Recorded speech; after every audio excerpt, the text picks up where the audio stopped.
surprise, surprise, translating Dante is a psychologically depleting experience, especially crawling through hell on your knees. I wanted to do it because you remember when you were a kid sort of playing piano, and then you had to get ready for a recital, and then you had to memorize the piece, and then you could throw away the book, right?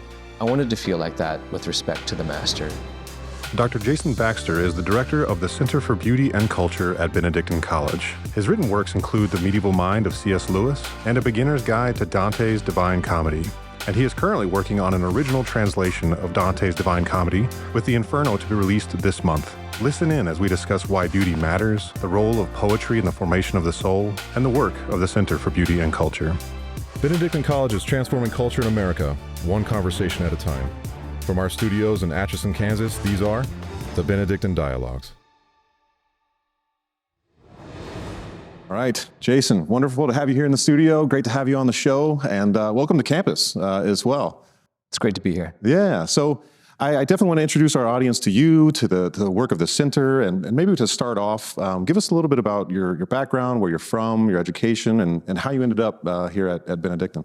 Yes, my mom is from Kansas, so I've come home. In fact, I've had these sort of vague feelings that of a homing instinct, sort of been driving through Kansas, just going like a pigeon or something like that. So I don't know if this is me making it up or if it's a real deal. But yeah, I grew up in Arkansas, went to University of Dallas, studied classics, got married right after school, went to Washington, D.C., taught at an all-boys school for a year. Then we went off to Notre Dame, where I studied comparative literature, but really focused on medieval literature, especially Dante. And then from there, got into C.S. Lewis because I was delighted to discover how much C.S. Lewis's mind was medieval and how successful he was, not despite his day job of teaching medieval literature, but because of it. Have you always been Catholic? Were you born and raised Catholic? No, Okay. I grew up Protestant. I went to an evangelical church that sort of leaned in a Calvinist direction. And yeah, was a devout kid, maybe one of those like 5% of kids who rebels against his parents by growing more conservative.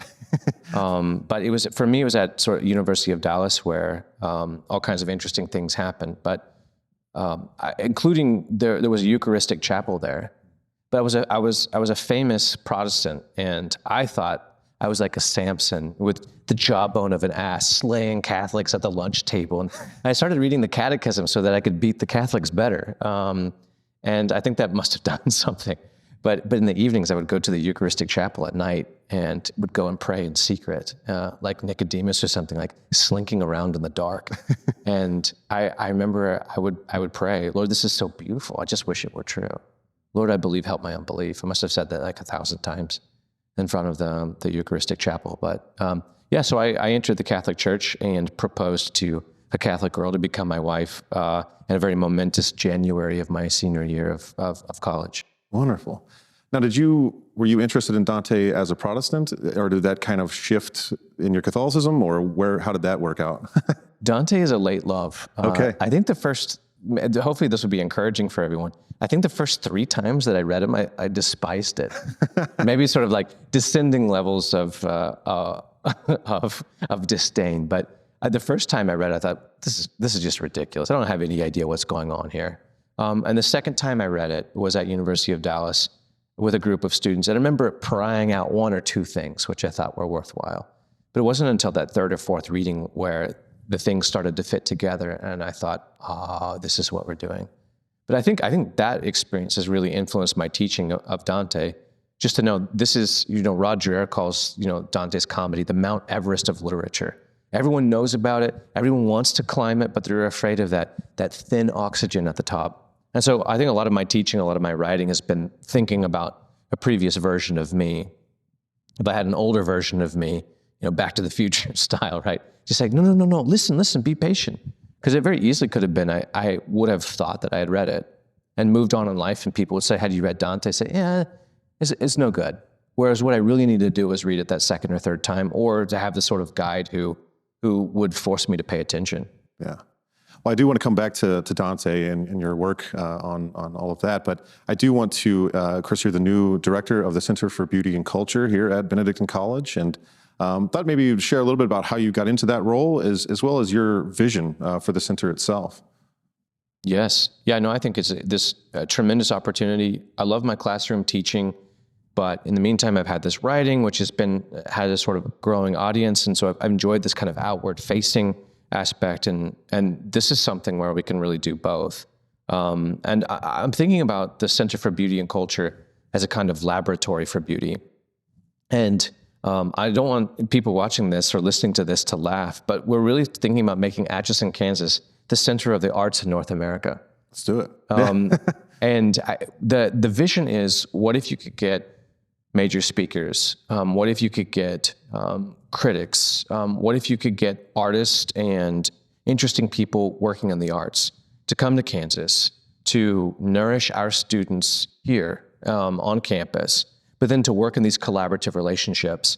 So that my hope is for the next 3 years, a kind of test of concept, is that we'll create a major work of art each year for the next 3 years, but we'll do it in this collaborative process. So we'll do some things that look kind of traditional, like a university, bringing lecturers to campus and so forth. But then we'll also bring artists, but then commission them and create something which will then have this national impact. So that's the hope, is in some sense to bring Kansas take Kansas to the world by bringing the world to Kansas first and creating these collaborative relationships. Yeah. Well, I always think of Atchison as kind of like the beating heart of the literal middle of the map of the United States. So to bring art right into the heart, that makes a ton of sense to me. Do you envision this leaning towards poetry, sculptors, you name it, or is there kind of areas of interest that you've kind of honed in on? Exactly. I think if you think about, the pursuit of science in the natural world, you have chemistry and you have, organic chemistry and inorganic chemistry, and you have physics and you have astronomy and you have biology and you have all these, you have geology, all these things that sort of link up together. I'd like to do something like that for beauty, in which we pursue beauty and all of its different manifestations. And so, yes, I want to do poetry. That's my background, is literature. Yes, the medievals are going to figure prominently, because I think they took art as seriously as we take our science. And so in some sense, they're our masters. They are to the cathedral and to the icon and to the painting and to the long poem what we are to the particle accelerator, right? Or the James Webb telescope in space. So yes, I think the cool thing about this is beauty and culture. It's interested in all the possible manifestations of beauty, natural beauty, as well as artistic beauty, as well as all the individual ways in which artistic beauty manifests itself. But we're also interested in how that influences culture itself. Or this really sort of fun question, is culture worth living if it's not centered on beauty? And spoiler alert, my answer is no. And I think we're proving it to ourselves. I think we're living through it. I mean, a writer a couple years ago published a book called Digital Lethargy, in which he said, I know you've had the experience that it's 11:47 p.m. and you've run out of things that you actually want to watch or look for, and yet you can't stop the bottomless scrolling. None of it's actually nourishing you. You know it's empty calories, but you just can't stop. You can't put the screen away. You don't want to choose anything, but you don't want to not choose anything as well. If in some sense we live in this culture of infinite consumption, but it's an infinite consumption of 0 calorie, spiritually, morally, I think it sort of creates this deep sense of lethargy. And all of my students kind of know what this is, right? They've been called by Jonathan Haidt the anxious generation. They don't know it, but I think an encounter with beauty, an experience of beauty, is one of the most urgent things that could happen right now. Why is that? What do you think it is about a lack of beauty or where we're at as a culture that's causing us to be anxious? This is an intuitive question. This is part 1 of the class. How did we get here?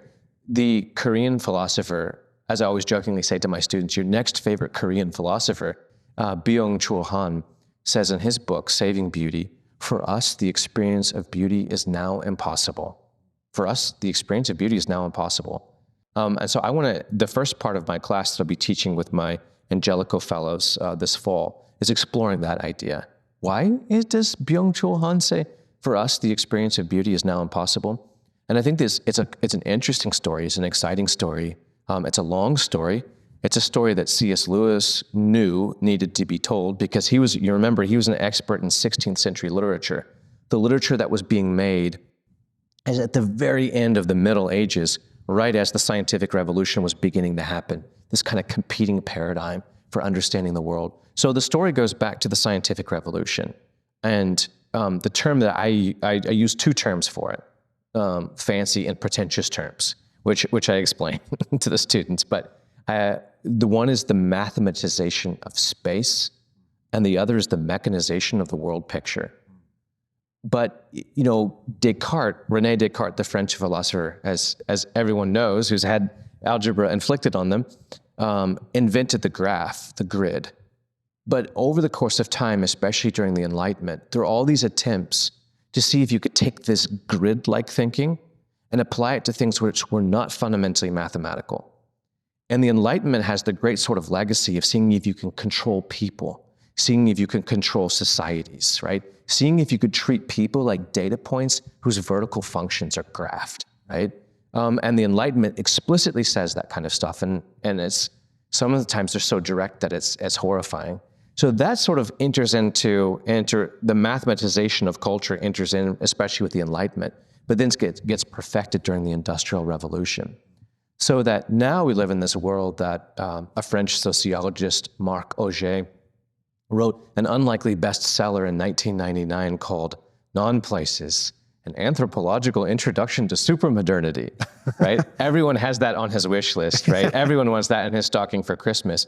But it was an unlikely bestseller because Augé took all these experiences that we've had, being on moving walkways, deep underground in an airport, sitting in an embassy suites lobby, right?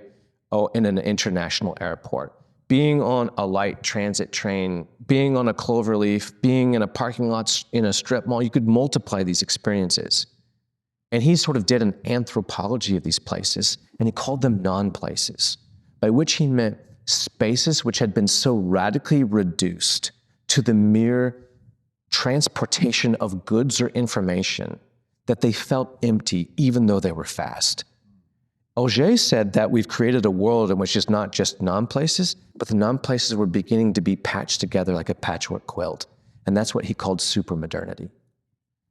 That's why beauty is now impossible for us. And that's why C.S. Lewis called our world the world of evil enchantment, in which even when you have an experience of beauty, you're sort of suspicious of it. Because we've been so hyped up, first of all, by our environments, and secondly, by our own handheld devices, that we think within the grid, right? We think of our lives as work functions that need to be accelerated. And thus, when you have this different type of thing, right? An experience of beauty, which is not so much in terms of speeding up time and productivity, but in terms of amplifying spaciousness, it's an experience we're not ready for. And so it has to be prepped, but that's why we're teaching this class. Yeah, and I often wonder too, we've kind of created attention currency, right? That our eyeballs the require. attention economy, yeah. Yes, and I think sometimes too that authentic beauty does not require a payment from you. It requires kind of a self-denial or like a self-gift of not the selfishness that attention currency creates, because my eyes mean a lot to me and my time is so valuable, versus just sitting and looking at a beautiful painting or looking at the Sistine Chapel. You have to stop and you have to not think this thing is taking something from me. Rather, it's giving something to you, and it doesn't cost anything, right? I mean, that seems to me like we're in this mindset that unless I'm paying for it, unless they're paying me, what's the point? That's right. Yeah, that's right. I think it's hard to, we do try to commodify beauty, but yeah, we're always sort of pulling it in its own way into economic structures. But I think you're right. I think when it's a legitimate experience of beauty, Lewis said it's not mistakable with any of our sort of daily drives and our sort of daily desires. And all of those sort of other desires, all those sort of anxieties about my productivity for the day, right? All of my ambitions for where I'm going to go, all of my lusts or greeds or envy temporarily sort of melt away in the midst of that experience. But I think the scariest part of the class is, what if that type of experience of beauty began to unfold in front of us and we didn't have eyes to see it and we thought it was boring? Like, what if you just grabbed the stereotypical man off the street and took him to an ancient liturgy, right? Whether it's a Byzantine liturgy or an old Tridentine mass or whatever, right? And said, "What do you think of this?" He'd think it was slow, right?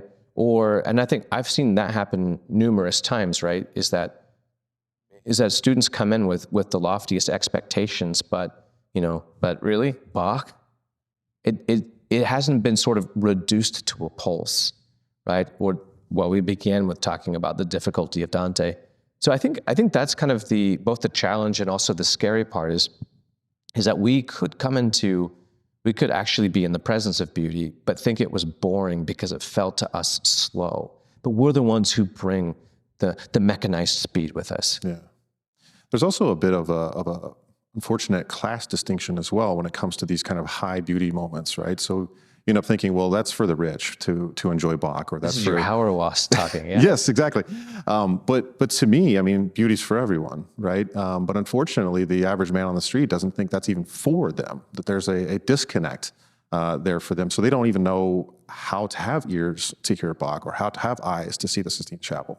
I think so. I think the experience of I think there was a time in the world, this is going to be somewhat arbitrary, but maybe in the late 1800s, right, or the very early 1900s, the world of that Thomas Hardy writes about in his Wessex, in which there was a class of agrarian folk who were still close to the land, and although they couldn't necessarily, reflect upon what they were experiencing, they lived the experience of beauty. It was in their bones and in their marrow. I think the project, this is not necessarily a critique of modernity, but it's just having eyes open to it. The project of modernity and the industrialization and the technologization of our lives has continued so much since then that even the sort of folks that we would now consider agrarian have little encounter with the sort of world of seasons and this agrarian lifestyle. They themselves, of course, are watching YouTube videos as they're being driven in GPS combines, right, in order to accomplish quantifiable tasks. So I think you're right. I think what the whole class of people who had once been sort of close to the natural world, right, the lived experience of beauty, I think has largely been removed from their lives. So yeah, I think we can talk almost in apocalyptic terms. The funny thing is that, people wouldn't know that the experience of beauty is so urgent, right? That it's almost kind of like emergency room type of urgency. Like we need to put people on, on litters and take them into a classroom and say, this is what you've been missing. This is why you've been so sad. This is why you've been so anxious and lonely, right? What you've been looking for your whole life is beauty. As Lewis put it at the end of Last Battle, it's all in Plato. We've known this stuff for a long time, but it's become unfashionable and out of season. And so it's cool that we have a place which is dedicated to its resuscitation. So I'm a big Russell Kirk guy, and he talks about there was too much of a distinction between the folk and high beauty and high architecture. That prior to pre-recorded music, usually you had one or two family members that would play the violin or the piano at Christmas, and you would have an experience of authentic beauty right there in the home. But now, now we can pull up on our phone and have Frank Sinatra during Christmas and not have to create anything ourselves. Boo, Frank Sinatra. But the commercialization of things, even like music, that it's created this inability or at least lack of desire to create it ourselves. Because where there was a void, you had to fill it with music and fill it with folk song, fill it with these beautiful spaces. But now you can just press play. Right. I think that's really profound. My term for that is I call it scaling beauty. Right. And I'm borrowing a little bit from Roger Scruton, but also kind of taking it my own direction. Are we glad that there are certain churches in Venice? And are we glad that Bernini carved the Saint Teresa in ecstasy? And are we glad that the mother house of the Jesuits in Rome, Il Gesù, has this incredible painted ceiling fresco? Yeah, we're glad about that. But it's probably a mistake to try to get the ceiling fresco of the Jesu into your living room when you live in Atchison, Kansas. I don't have enough room in on my dining room ceiling. And to have a reduplication of that, I think would actually make it silly. But the idea is that in our daily lives, we can create scaled down models of an encounter with beauty. And for Scruton, it's as simple as sometimes having a well-organized room, or sitting and eating with real cutlery and having a kind of ritualistic, into a small way, but having manners at a meal and having a sort of ritualistic approach to it. It just elevates those sort of daily aspects. And I think for this reason, similarly, sort of making your own music, telling your own stories, reading things aloud with the family, all these sort of rich experiences, all these sort of slow experiences, I think sort of protect beauty on the smallest possible scale. And they make it accessible, especially to children. And those are easy ways for beauty to sort of come back into our lives. But they're also probably pedagogically necessary for later us to have the big encounters. Because if you've been to Rome, you know, in some sense, this is going to sound kind of funny, you know how disappointing the Sistine Chapel ceiling is, right? If you've been to Paris and the Louvre and you've seen the Mona Lisa behind, 18 inches of bulletproof glass, and you have to like elbow your way just to put your stupid phone up to take a selfie of it right in front of it, you know how vacuous and unnutritious those experiences are. But in some sense, it's this huge crowd of people who have been told, go have an experience of beauty, go have an experience of beauty. And they flock together and step on each other's toes and can't have the experience, but maybe because they haven't had the sort of scaled experience of beauty, which would prepare them for this heightened experience of beauty. And I don't know, one of the things that I've just been writing about is how I think the whole sort of selfie phenomenon is just sort of indicative of our starved selves, right? That we have the right impulse, we have the noble impulse to go find this experience of beauty. But then when we stand in front of it, precisely because of what you've said, it's a slow, spacious experience. But we're so hyped up that we have to take pictures in front of us and then translate those images back into a platform in which I scroll through at lightning speeds.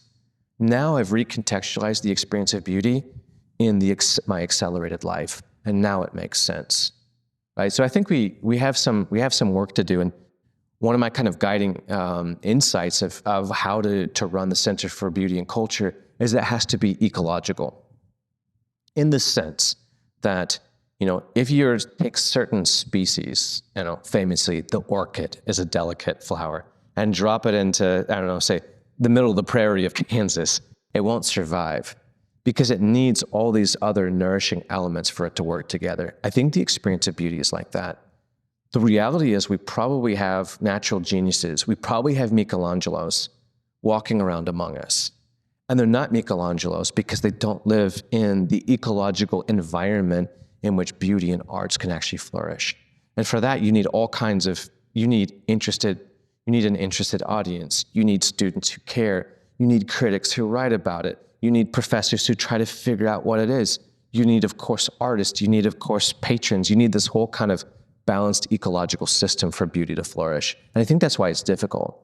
You can't just put a paintbrush in a kid's hand and expect beauty to be revived, but we have to sort of work in these ecological patterns for resuscitating it. Yeah. And I think one of the great losses of the attraction to or desire for beauty, there's a moral aspect in regard to an experience of beauty, that it asks you to the good, right? So the transcendent of the beautiful can bring you to a desire for the good.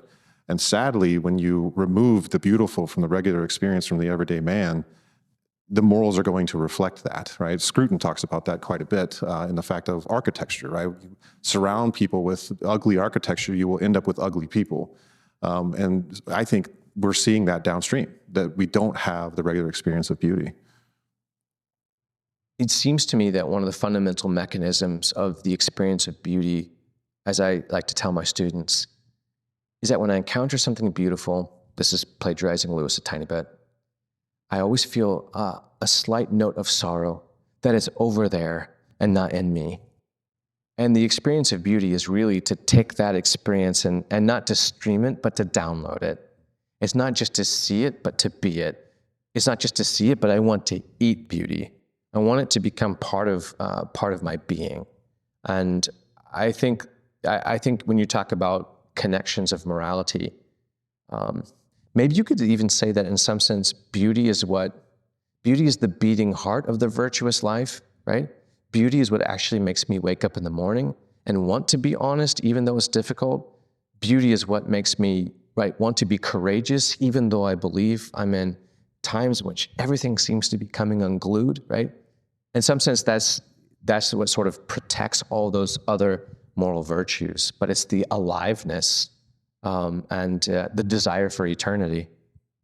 I think there's also, I always take of Taylor's idea of the buffered self, that we have created these, for lack of a better term, buffers around ourselves so that we're unable to have an actual transcendent experience because we don't even know, it's almost a safetyism of sorts of like there's something in beauty that asks something of me or at least wants me to draw out of myself, whether it's moral or whatever other aspect of my life. But as you're saying, it's like, I don't want that to just be out there. I want it to become part of me.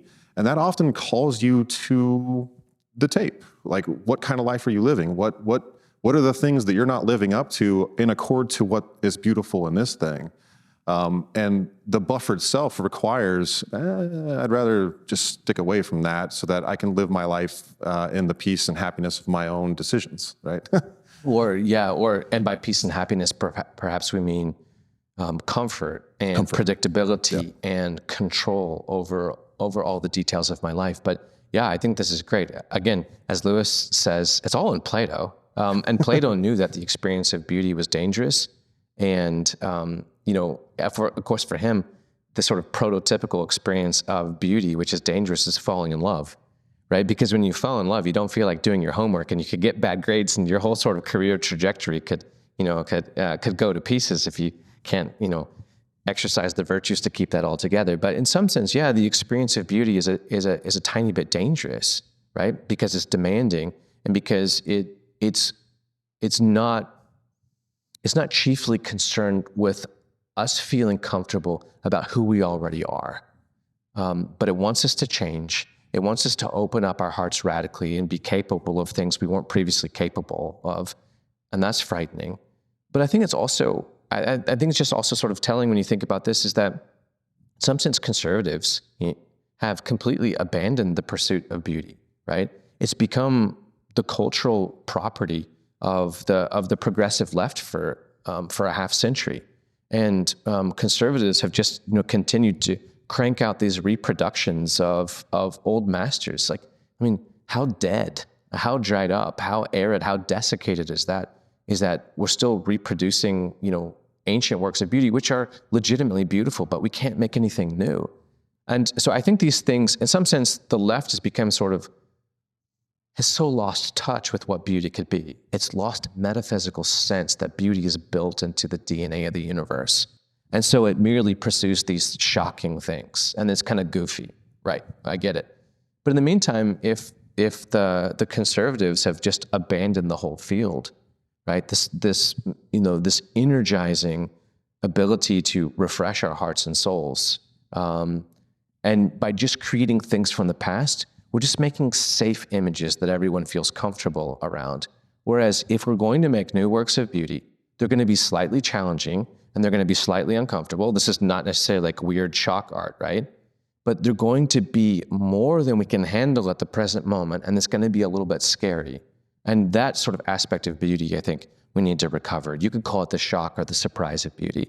And that's just good Platonism right there. Thank you for listening to the Benedictine Dialogues. We'll be right back to the show after this brief message. Have you ever desired a deeper understanding of the life of Jesus? Check out The Extraordinary Story with Tom Hoops. This is The Extraordinary Story, a podcast about the life of Christ. Jesus Christ, God Himself, entered the confusing maze that is our world to show us who we are and to give us His cross as a ladder up and out. This is His story and ours, The Extraordinary Story. The Extraordinary Story has been featured in The Loop, Alatea, Our Sunday Visitor, and Relevant Radio. You can listen to The Extraordinary Story on Apple Podcasts, Spotify, or wherever you listen. And now, back to the show. So tell me a little bit more about your work in Dante. I know you've been working on Dante for many years, and you mentioned how you kind of got interested in Dante himself, but what's that been like, and what areas of work are you working on now? Yes, so my new translation of Dante's Inferno is going to come out this fall. I'm very excited about that. And then the Purgatorio will be out next year, and then the Paradiso will be out the year after that. So it's started, and that's been an incredible experience. Surprise, surprise, translating Dante is a psychologically depleting experience, especially crawling through hell on your knees, right? Just figuring out every single one of those little words that Dante sort of uses. But that's been an incredible experience. You know, I wanted to do it because you remember when you were a kid sort of playing piano, and then you had to get ready for a recital, and then you had to memorize the piece, and then you could throw away the book, right? And sometimes you could even close your eyes and just play it, and you could feel music not in your brain, but in your arms and in your pulses and in your nerves. I wanted to feel like that with respect to the master, and I'm not entirely there, but I feel more like that there are passages which I can close my eyes and play, which I can feel, and not just as a brain thing, but in some sense a whole body and a heart thing. And I'm really excited about that. And in fact, that whole sort of idea about Dante's poetry, not just dwelling in our brain, but dwelling in our body, has been the guiding principle of this translation. Dante made a controversial decision to write his great poem in Italian. Even in his own day, he gets praise for writing this poem of great learning. They called it a poem of an encyclopedic learning, right? In which you go all the way down to the center of the universe and then continue going up to the very apex of the universe, right? It's encyclopedically conclusive. But he literally gets letters of people suggesting he should have written it in a learned language like Latin. But Dante doubles down on this, says, no, it had to be in Italian.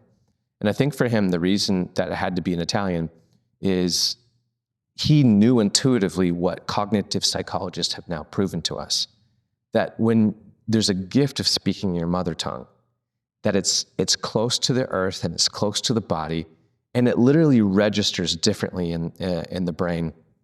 And so when he, in some sense, took all this wonderful world of learning and theology and philosophy and the classics and the weight, and dragged it into a language which had not yet spoken these things before, it managed to feel like the world had been created anew for the first time. Like, the kind of the experience of the creation of Narnia, right? As the children sit there and watch it sung into being.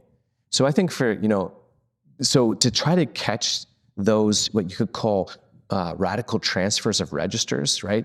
In which sometimes Dante soars to the heights with his language and he uses these lofty expressions, but sometimes he uses these funny, sometimes even obscene, right? These kind of funny local Florentine, when he starts to talk to his Florentine buddies, his register drops like he's just talking to a bunch of guys from back home, right? He code switches into something which feels kind of down home and local, like one of the good old boys. And he mixes this fabric of words together. So I wanted to create a translation that did something like that, as I jokingly say in the introduction, Dante is not Haydn and he's not Mozart. He's Janáček, he's Mahler, right? He's one of these sorts of composers who's big and all over the place and has these sort of moments of complexity and difficulty. Yeah. And we've talked a little bit about before I'm from Texas, and every now and then I'm sure you can hear a little bit of a Texas accent coming out. But I mentioned even like in Texas where I'm from, the Hispanics that come up, a lot of times second and third generation still pray in Spanish. There's something to the heart that they love the language that they were taught how to pray in, Or I think of my grandmother speaking to me in a very thick Texas accent. There's something that's going to hit me a little different than if, say, a New Yorker said it to me in the same words, right? There's something there. So it seems to me like out of a great love of his people and the localism of his Italian people, that was part of it, I guess. Yeah, absolutely. I mean, so he's living in this time in which he has access to all these highly ambitious poems which which are no longer inflicted on students, really boring stuff that only professors read and maybe grad students, but like Bernard Silvestri's Cosmographia and Alan of Lille's, Plaint of Nature and this kind of stuff, right? The De Claudianus and stuff like that. But Dante is reading these own types of things. And what he sees as valuable about these things is they do try to go from top to bottom to discover the whole world. But at some point, Dante discovers that his own vernacular, his own Italian, becomes an asset and not a liability, precisely because it hasn't been purified of all of its materiality, right? Of all of its matterness, of all of its earthiness, of all of its dailiness.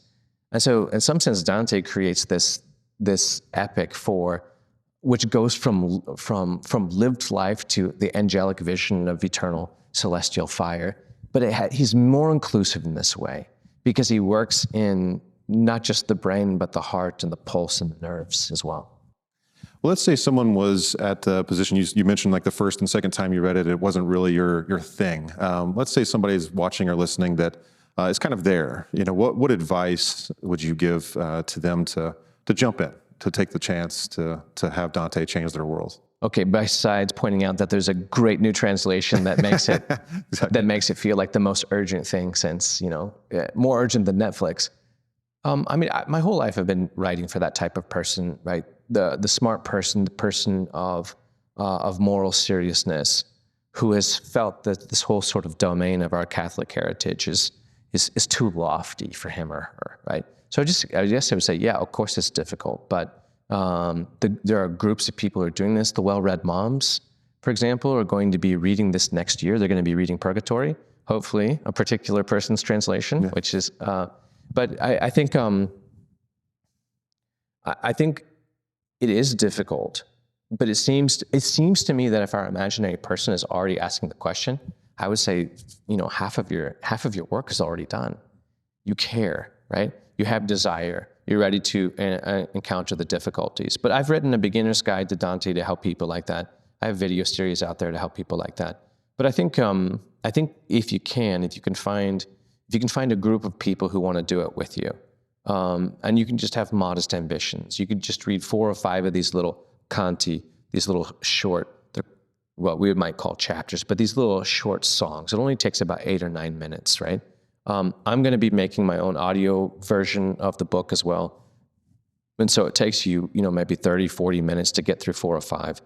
And then you could just, get together with these people on a regular basis and ask, okay, what is he saying? And then, of course, the next, exciting question. All right, how much of this is still relevant? What did he see that we've forgotten to look at, right?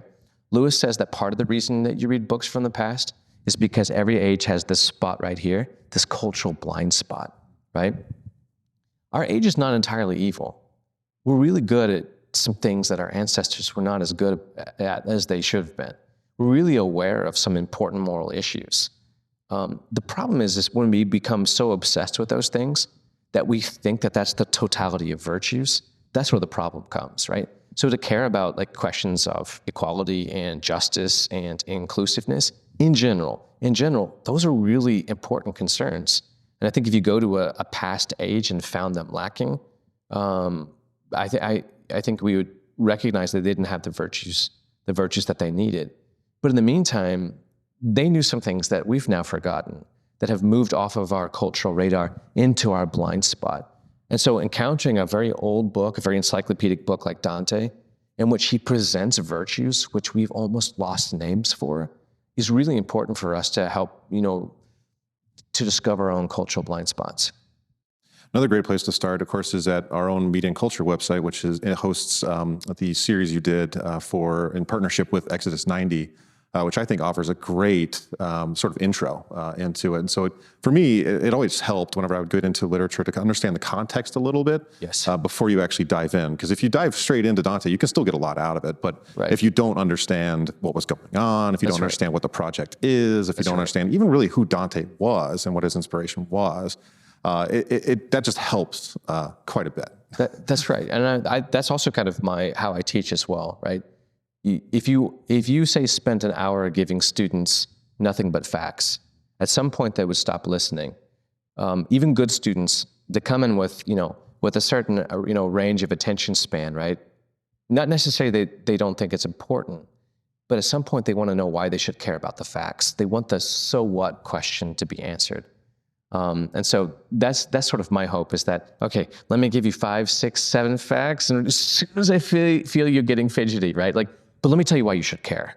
And then you could kind of zoom out and make this bigger claim, right? But then you can but that wins the right to zoom back in and then give a couple more facts, right? Because big claims which are unsubstantiated are not interesting.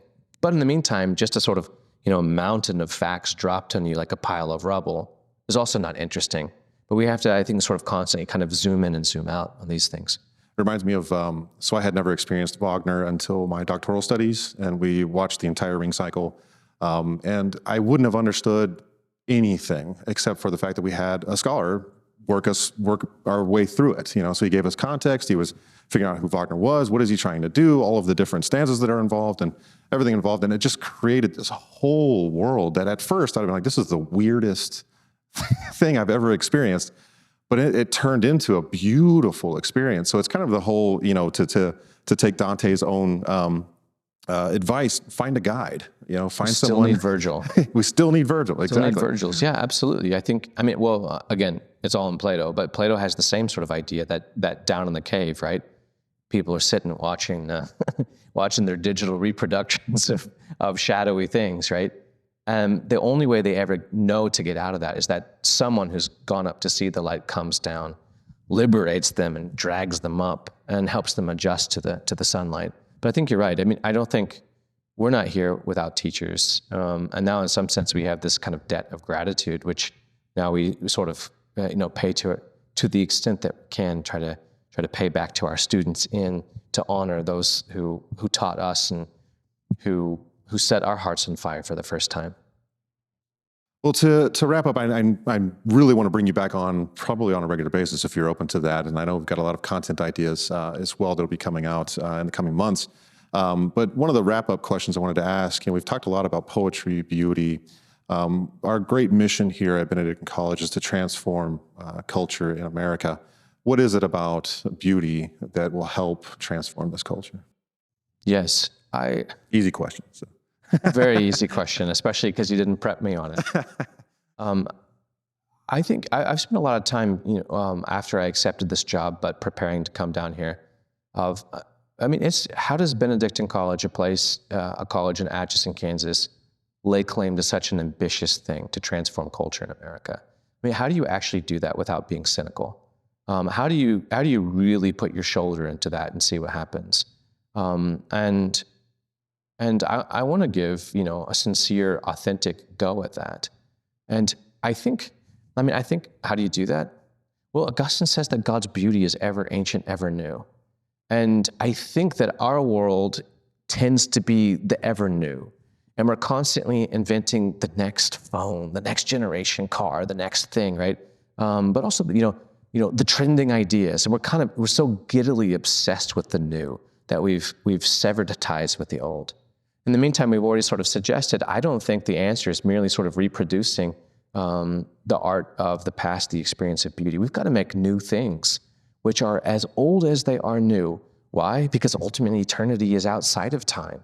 And when it comes into our world, it feels both new and it feels ancient, right? As Tolkien and Lewis love to point out. So one of the things that I want to do is I want to make new things. So for example, I am going to take a group of Angelico students next August, and we're going to go hike St. Cuthbert's Way in the north of England on the Scottish border. That's already an amazing thing to do.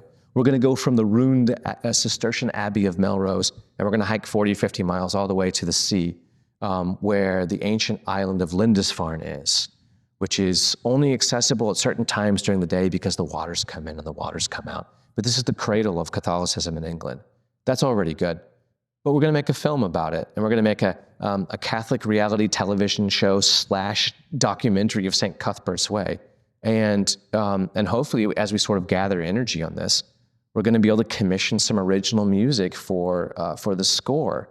And we're going to. My hope is, and I've talked with our production company in the UK. My hope is that we'll make a visual icon. We'll give in the midst of a world of non-places, we'll show a picture of something which is still real and deep and sacred and old. And we're going to do something like that hopefully once a year. And so, like I said, we're going to bring the world to Kansas and take Kansas to the world. And I think the good of that is, and this is the optimistic part, is if the gospel is written on the human heart, there's a part of us which is hungry for that and thirsty for that, even if everything on the periphery of our being has forgotten that. If we could enable people to see that piece of the soul, even if they encounter it out of the corner of their eye for a split second, then I think that's going to be transformative. Praise God. Jason, this has been a wonderful conversation. So happy to have you here in the studio. So happy to have you here at Benedictine College. I know our students and everyone involved will certainly learn a lot from you. So thank you for all of your work. And for all our listeners and viewers, thank you for tuning in. Be sure to visit media.benedictine.edu to catch up on all the latest episodes. And be sure to subscribe to our YouTube channel as well, where you can get the latest as well. So thanks again for listening. God bless. If you enjoyed the Benedictine Dialogues today, I want to invite you to visit our website, media.benedictine.edu. Be sure to subscribe to our weekly newsletter where you will receive all of the latest in your inbox, or subscribe to our YouTube channel as well. Thanks again for watching. God bless.